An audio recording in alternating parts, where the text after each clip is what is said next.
Ley número 2. Nunca confíe demasiado en sus amigos, aprenda a utilizar a sus enemigos. Criterio. Desconfíe de los amigos, suelen ser los primeros en traicionarlo, ya que caen fácilmente presa de la envidia. También suelen convertirse en irrespetuosos y tiranos. En cambio, emplee a quien haya sido su enemigo, y le será más leal que un amigo, ya que deberá hacer mayores esfuerzos para demostrar su adhesión. Lo cierto es que usted debe temer más a sus amigos que a sus enemigos. Si no tiene enemigos, busque la forma de creárselos. Transgresión de la ley. A mediados del siglo IX a.C., un joven de nombre Miguel III ascendió al trono del Imperio bizantino. Su madre, la emperatriz Teodora, había sido desterrada a un monasterio, y el amante de ella, Teoctistus, asesinado. La conspiración para destituir a Teodora y entronizar a Miguel había sido encabezada por el tío de este, de nombre Vargas, un hombre sagaz y ambicioso. Miguel era un gobernante sin experiencia alguna, rodeado de intrigantes, asesinos y libertinos. En esos tiempos de peligro, se vio necesitado de alguien en quien poder confiar y que desempeñara el papel de sincero consejero. Pensó de inmediato en Basilio, su mejor amigo. Basilio no tenía experiencia alguna en lo relativo a política y gobierno, era el jefe de los establos reales, pero había demostrado, una y otra vez, su lealtad y su gratitud para con Miguel. Para tener un buen enemigo, elige a un amigo. Este sabrá golpear donde más duele. Diane de Poitiers, 1499-1566, amante de Enrique II de Francia. Los dos hombres se habían conocido algunos años antes. En esa oportunidad, Miguel estaba visitando los establos, cuando un caballo salvaje se espantó y comenzó a correr sin control hacia donde él se hallaba. Basilio, joven jinete de Macedonia, salvó la vida de Miguel al controlar al caballo desbocado. La fuerza y el coraje del joven impresionaron de tal manera a Miguel, que de inmediato ascendió a Basilio de Oscuro, entrenador de caballos, a la posición de jefe de las caballerizas reales. Colmó a su amigo de obsequios y favores, y ambos terminaron siendo inseparables. Basilio fue enviado a la mejor escuela de Bizancio y el tosco campesino se convirtió en un culto y agradable cortesano. Nombrado emperador, Miguel necesitaba a su lado a alguien que le fuese absolutamente leal. ¿Quién mejor para confiarle el delicado puesto de chambelán y principal consejero, que el joven que le debía todo lo que había llegado a ser? Basilio podría ser capacitado para su nuevo trabajo, y Miguel lo amaba como a un hermano. Ignorando el consejo de quienes le recomendaron dar ese puesto a Vargas, mucho más apto, Miguel escogió como asistente a su amigo. Cada vez que asigno un puesto vacante, genero 100 descontentos y un ingrato. Luis XIV, 1638-1715. Basilio aprendió con facilidad y rapidez, y pronto estuvo en condiciones de asesorar al emperador sobre todos los asuntos de Estado. El único problema resultó ser el dinero, ya que Basilio nunca consideraba suficiente lo que se le pagaba. Al estar expuesto a los lujos y esplendores de la vida cortesana de Bizancio, se tornó avaro y ambicioso. Miguel duplicó y luego triplicó su salario, le otorgó un título de nobleza y lo casó con una de sus propias amantes, Eudocia Ingerina. Mantener satisfecho a su amigo y hombre de confianza bien valía aquel precio. Pero los problemas no terminaron allí. Bardas había pasado a ser jefe del ejército, y Basilio convenció a Miguel de que ese hombre era ilimitadamente ambicioso. Con la ilusión de poder controlar a su sobrino, Bardas había conspirado para ponerlo en el trono.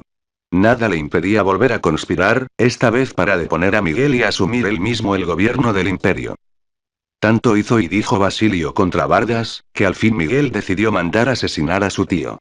Durante una importante carrera de caballos, Basilio se acercó a Vargas en medio de la multitud y lo mató a puñaladas. Poco después, solicitó reemplazarlo como jefe del ejército, a fin de ejercer mejor control sobre las fuerzas armadas y poder sofocar cualquier intento de rebelión. El emperador le concedió el cargo. El poder y la fortuna de Basilio fueron creciendo y, pocos años más tarde, Miguel, que se encontraba en apuros económicos debido a sus propios despilfarros, le pidió que le devolviera parte del dinero que Basilio había tomado prestado a lo largo de los años. Para gran consternación del joven emperador, Basilio se negó con tanta firmeza y arrogancia que se dio cuenta de pronto del problema que enfrentaba. Su ex jefe de establos había llegado a poseer más dinero, más aliados en el ejército y en el senado y, por último, más poder que el propio emperador. Algunas semanas después, tras una noche de mucho beber, Miguel se despertó y se vio rodeado por soldados. Basilio contempló la escena impávido, mientras sus hombres asesinaban al emperador a puñaladas. Después de autoproclamarse emperador, cabalgó por las calles de Bizancio llevando en triunfo, en la punta de una larga pica, la cabeza de su ex benefactor y mejor amigo. Es así como, por mi parte, me he visto decepcionado más de una vez por la persona que más quería y en cuyo amor confiaba por sobre el de todos los demás. Por lo tanto, creo que está bien amar y servir a una persona por encima de todas las demás, de acuerdo con su mérito y su valor, pero nunca hay que confiar tanto en la tentadora trampa de la amistad como para luego obtener motivos para arrepentirse. Baltasar Castiglione, 1478-1529. Interpretación. Miguel III de Bizancio puso su futuro a merced del sentimiento de gratitud que creía que Basilio debía de albergar hacia él. No dudaba de que Basilio le serviría mejor que nadie, ya que le debía su riqueza, su educación y su posición. Luego, una vez que Basilio estuvo en el poder, no dudó en darle todo lo que éste le requería para fortalecer el lazo que los unía. Solo cuando vio el gesto de burla en el rostro de Basilio, Miguel se dio cuenta del error fatal que había cometido. Había creado un monstruo.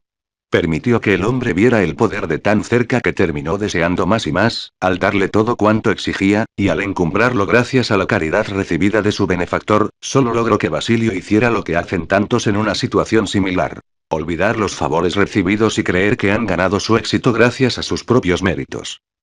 En el momento en que tomó conciencia de la realidad, Miguel aún estaba a tiempo de salvar su vida, pero la amistad y el amor suelen impedirnos ver nuestros propios intereses. Nadie cree que un amigo puede traicionarlo, y Miguel no lo creyó hasta el día en que su cabeza terminó en la punta de la pica.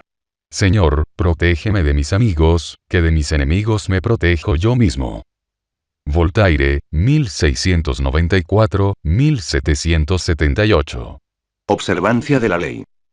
Durante varios siglos después de la caída de la dinastía Han, año 222 DC, la historia china presenta una serie de golpes de estado violentos y sangrientos, uno tras otro. Los hombres del ejército conspiraban para asesinar a un emperador débil, para luego reemplazarlo por un general fuerte y colocarlo en el trono del dragón. El general iniciaba una nueva dinastía y se hacía coronar emperador. Para asegurar su supervivencia, asesinaba a los generales que lo habían acompañado en el golpe. Algunos años más tarde, sin embargo, el modelo volvía a repetirse. Nuevos generales volvían a levantarse y asesinaban al emperador o a sus hijos. Ser emperador de China significaba estar solo, rodeado por una jauría de enemigos. Era la posición de menor poder y seguridad que existía.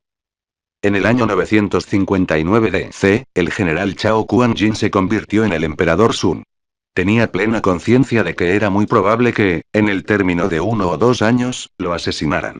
¿Cómo podía hacer para romper ese esquema? Al poco tiempo de haber sido entronizado como emperador, Sun ordenó que se realizara un banquete para celebrar el advenimiento de la nueva dinastía, al que invitó a los más poderosos comandantes del ejército. Después de que todos bebieron mucho vino, Sun despidió a los guardias y a todos los demás invitados, menos a los generales, que empezaron a temer que el emperador los asesinara de un solo golpe. El emperador, en cambio, les dijo: paso todo el día temiendo por mi vida, y me siento desdichado, tanto a la mesa como en mi cama. Porque, ¿quién de ustedes no sueña con arrebatarme el trono? No es que dude de su lealtad, pero sí, por una de esas casualidades, sus subordinados, buscando riqueza y poder, obligaran a alguno de ustedes a vestir la túnica amarilla, ¿quién podría rehusarse? Ebrios y temerosos por su vida, los generales reiteraron, una y otra vez, su inocencia y su lealtad. Pero Sun tenía otros planes.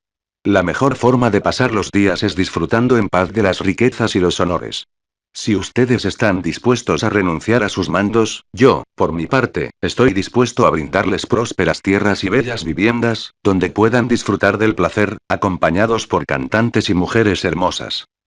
Los generales, atónitos, comprendieron que, en lugar de luchas y angustias, Sun les ofrecía riquezas y seguridad. Al día siguiente, todos los generales presentaron su renuncia y se retiraron como nobles a las propiedades que Sun les había obsequiado. En un golpe magistral, Sun convirtió a una manada de amigables lobos, que sin duda lo habrían engañado y atacado por la espalda, en un grupo de dóciles corderos, alejados de todo poder. Durante los años siguientes, Sun continuó su campaña para asegurar su poder absoluto. La serpiente, el campesino y la garza. Una serpiente, perseguida por cazadores, pidió a un campesino que le salvara la vida. Para ocultarla de sus perseguidores, el campesino se puso en cuclillas y dejó que la serpiente se enrollara en su vientre. Pero cuando el peligro hubo pasado y el campesino pidió a la víbora que saliera de su refugio, ésta se negó a hacerlo. Contra el vientre del hombre se sentía abrigada y segura. Camino a su casa, el hombre vio a una garza, se le acercó y le contó en voz baja lo sucedido. La garza le dijo que volviera a ponerse en cuclillas e hiciera fuerza para expulsar a la serpiente. Cuando la víbora asomó la cabeza, la garza la sujetó con fuerza, la extrajo de su refugio y la mató. Al campesino le preocupaba que el veneno de la serpiente hubiese permanecido en su interior. Entonces, la garza le dijo que, para curarse del veneno de una serpiente, había que cocinar y comer 6 aves blancas. Tú eres un ave blanca, dijo el campesino. Comenzaré por comerte a ti. Y tomó a la garza, la metió en una bolsa y la llevó a su casa, colgó la bolsa y le contó a su mujer todo lo sucedido. Me sorprende tu actitud, dijo la mujer. El ave te hace un favor, te libera del mal que llevabas en tu vientre y, de hecho, te salva la vida, y tú la atrapas y hablas de matarla. De inmediato, la mujer liberó a la garza, que salió volando. Pero al hacerlo arrancó los ojos a la mujer del campesino. Moraleja. Cuando veas que el agua corre colina arriba, significa que alguien está devolviendo un favor. Leyenda popular africana. En 971 después de Cristo. Qin Liu, oriundo de la sureña provincia de Han, al fin se rindió ante él, al cabo de años de rebelión. Para gran sorpresa de Liu, Sun le otorgó una posición de alto rango en la corte imperial y lo invitó al palacio para sellar su nueva amistad con una copa de vino. Cuando Liu tomó la copa, titubeó un instante, temiendo que contuviera veneno. Los crímenes de este súbdito sin duda merecen la muerte, exclamó, pero yo pido a su majestad que perdone la vida a este súbdito. No me atrevo a probar este vino. El emperador Sun se echó a reír y, tras tomar la copa de manos de Liu, la vació de un solo trago. El vino no estaba envenenado. A partir de ese momento, Liu se convirtió en el amigo más confiable y leal de Sun. En aquel tiempo, China se había dividido en numerosos pequeños reinos. Cuando Qian Shu, rey de uno de ellos, fue derrotado, los ministros de Sun aconsejaron al emperador encarcelar al rebelde. Le presentaron documentos que probaban que Qian Shu seguía conspirando para asesinar a Sun. Sin embargo, cuando Qian Shu fue a visitar al emperador, este, en lugar de encerrarlo en una cárcel, lo recibió con todos los honores. También le obsequió un paquete y le pidió al rey que solo lo abriera cuando estuviese a mitad del camino hacia su casa. Qian Shu abrió el envoltorio durante su viaje de regreso, y vio que contenía toda la documentación referente a su conspiración. Se dio cuenta, entonces, de que Sun sabía de sus planes asesinos y que, sin embargo, le había perdonado la vida. Esa generosidad lo convirtió y pronto fue uno de los súbditos más leales de Sun. Interpretación. Un proverbio chino compara a los amigos con las mandíbulas y los dientes de un peligroso animal. Si uno se descuida, se encuentra con que terminan masticándonos. El emperador Sun conocía las mandíbulas que lo rodeaban cuando asumió el trono. Sus amigos del ejército lo masticarían como si fuese un trozo de carne y, si llegaba a sobrevivir, sus amigos del gobierno se lo comerían para la cena. El emperador Sun no quiso tener trato con sus amigos, sino que sobornó a sus generales colegas con espléndidas propiedades y los mantuvo bien alejados. Esta era una forma mucho mejor de anularlos que matándolos, lo que solo hubiese provocado la venganza de otros generales. Sun tampoco quiso tener nada que ver con ministros amistosos. Más de una vez, terminarían bebiendo su famosa copa de vino envenenado. En lugar de confiar en sus amigos, Sun utilizó a sus enemigos, uno tras otro, transformándolos en súbditos mucho más confiables. Mientras que un amigo espera más y más favores y hierve de celos y envidia, los ex-enemigos no esperaban nada y recibieron todo. Un hombre que se encuentra con que de pronto le perdonan la vida es, sin duda, un hombre agradecido e irá hasta el fin del mundo por el hombre que le concedió esa gracia. Con el correr del tiempo, sus antiguos enemigos se convirtieron en los más confiables amigos de Sun. Y, por último, Sun logró romper con el ciclo continuo de golpes de estado, violencia y guerra civil. La dinastía Sun gobernó la China durante más de 300 años. Un brahman, gran experto en Veda y también un gran arquero, ofrece sus servicios a su mejor amigo, que se ha convertido en rey. Al ver al rey, el brahman exclama: «Reconóceme, soy tu amigo». El rey le responde con un gesto de desprecio, para luego explicar: «Sí, hemos sido amigos, pero nuestra amistad se basaba en el poder que entonces tenía cada uno de nosotros y fui tu amigo, mi buen brahman, porque ello servía a mis fines. Ningún pobre es amigo del rico, ningún tonto es amigo del sabio, ningún cobarde es amigo del valiente. Un amigo del pasado y quien lo necesita. Son dos individuos de riqueza y cunas similares quienes se unen en amistad o en matrimonio, y no un rico y un pobre y un amigo del pasado y quien lo necesita». El Mahabharata, aprox. Siglo III a.C. Levanta una abeja por caridad y aprenderás las limitaciones de la caridad. Proverbio sufí. En un discurso pronunciado en el apogeo de la Guerra Civil de los Estados Unidos, Abraham Lincoln se refirió a los sureños como hermanos que iban por el camino equivocado. Una señora mayor lo reprendió por no calificarlos de acérrimos enemigos a quienes se debía destruir. «Pero, señora», replicó Lincoln, «¿acaso no destruyo a mis enemigos al convertirlos en mis amigos?». Claves para alcanzar el poder. Es natural querer emplear a los amigos cuando uno se encuentra en apuros. El mundo es un lugar duro y los amigos suavizan esa crudeza. Además, uno los conoce bien. ¿Por qué depender de un extraño cuando se tiene a mano un amigo? El problema es que, a menudo, no se conoce a los amigos tan bien como uno cree. Los amigos suelen coincidir con nosotros a fin de evitar discusiones. Entre amigos se suelen disimular los rasgos desagradables, para evitar molestar u ofenderse. Los amigos son los que más celebran nuestros chistes. A los amigos les encantará su poesía, amarán su música y envidiarán el buen gusto de su vestimenta, quizás sean sinceros pero con frecuencia no lo son. Cuando usted decide emplear a un amigo, poco a poco va descubriendo facetas que esa persona mantenía cuidadosamente ocultas. Lo extraño es que es su acto de generosidad para con sus amigos lo que desestabiliza la relación. El ser humano quiere sentir que merece su buena fortuna. La recepción de un favor puede convertirse en algo opresivo. Significa que usted ha sido elegido por ser un amigo y no necesariamente por sus méritos propios. En el acto de contratar a un amigo casi siempre hay un ligero toque de condescendencia que, secretamente, molesta. Esa herida se irá manifestando en forma paulatina. Un poco más de sinceridad, un toque de resentimiento o envidia cada tanto, y, antes de que usted pueda darse cuenta, la amistad comenzará a diluirse de modo irremediable.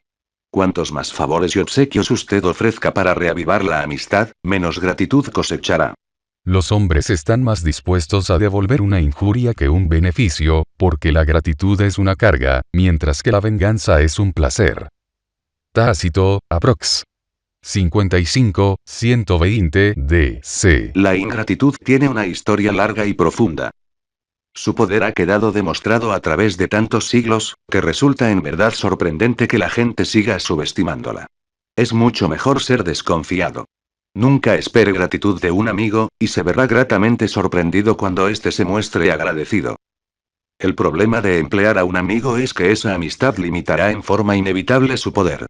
Rara vez ocurre que el amigo sea a la vez todo lo capaz que usted necesitaría. Y, a la larga, la capacidad y la competencia son mucho más importantes que los sentimientos de amistad. Miguel III de Bizancio tenía, delante de sus mismas narices, un hombre que lo habría guiado de modo adecuado y le habría salvado la vida. Ese hombre era Barras. Todas las situaciones laborales exigen una cierta distancia entre la gente que participa en ellas. Usted está tratando de trabajar, no de hacer amigos. La amistad, verdadera o falsa, solo enturbia este hecho. Por lo tanto, la clave del poder se basa en la capacidad de evaluar quién es la persona más capaz para apoyar sus intereses en toda situación. Conserve a sus amigos para vivir una relación de amistad, pero trabaje con los más capaces y competentes. El beneficio que brindan los enemigos. En cierta oportunidad, hablando el rey Hierón de Siracusa con uno de sus enemigos, este le recriminó al rey que tenía mal aliento.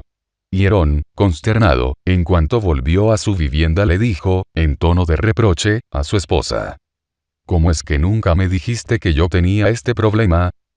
La esposa, una mujer simple, casta e inocente, le contestó: «Señor, yo pensé que el aliento de todos los hombres olía como el tuyo».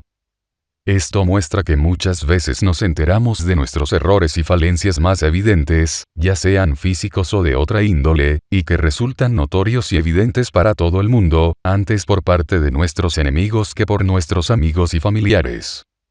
Plutarco, aprox. 46, 120 DC. Sus enemigos, por otra parte, constituyen una mina de oro virgen que usted deberá aprender a explotar. Cuando Talleyrand, el ministro de Asuntos Exteriores de Napoleón, consideró, en 1807, que su jefe estaba conduciendo a Francia a la ruina y que había llegado el momento de volverse contra él, comprendió los peligros que entrañaba conspirar contra el emperador. Necesitaba un socio, un confederado, pero ¿y en cuál de sus amigos podría confiar para semejante cometido?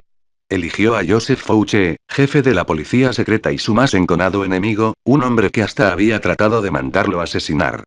Talleyrand sabía que aquel odio del pasado brindaría la oportunidad para una reconciliación afectiva. Sabía que Fouché no esperaba nada de él y que, por otra parte, se esforzaría para demostrar que era digno de la elección de Talleyrand. Una persona que quiere probarle algo moverá montañas por usted.